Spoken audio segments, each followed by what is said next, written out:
Cuba's Soviet-era electricity grid collapsed on Friday night, plunging more than 8 million Cubans into darkness. On Saturday, with traffic lights still out, drivers navigated as best they could. People cooked outside and tried to keep cool. The power stations are really old and lack spare parts. If one part of the energy system is working, another part is broken. It's like a person whose foot hurts if their knees aren't aching. Look at this. No? Food is tight at the moment, so it's a race against the clock to get power online.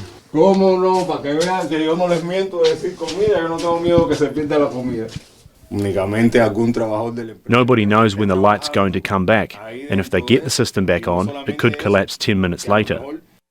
The last time the national grid collapsed was October.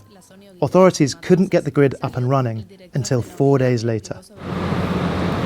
Hospital generators are being filled up, but petrol is scarce. People look for places to charge up in residential areas.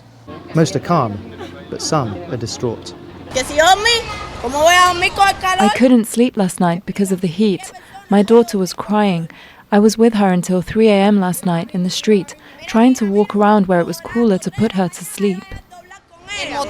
We can't put the water motor on because there's no electricity, so we don't have any water. US maximum pressure sanctions on Cuba have been in place ever since the first Trump administration.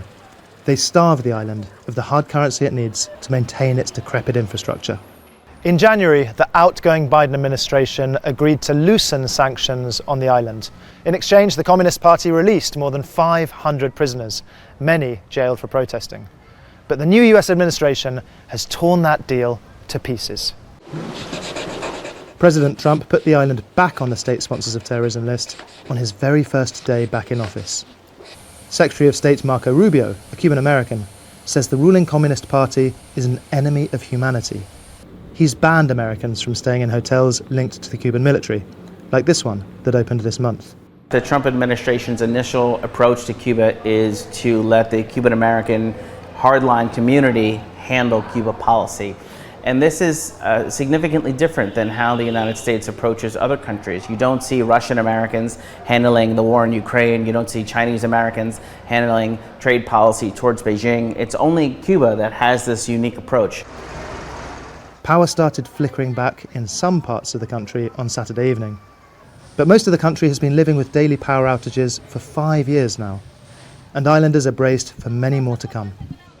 Augustin, Al Jazeera, Havana. Make sure to subscribe to our channel to get the latest news from Al Jazeera.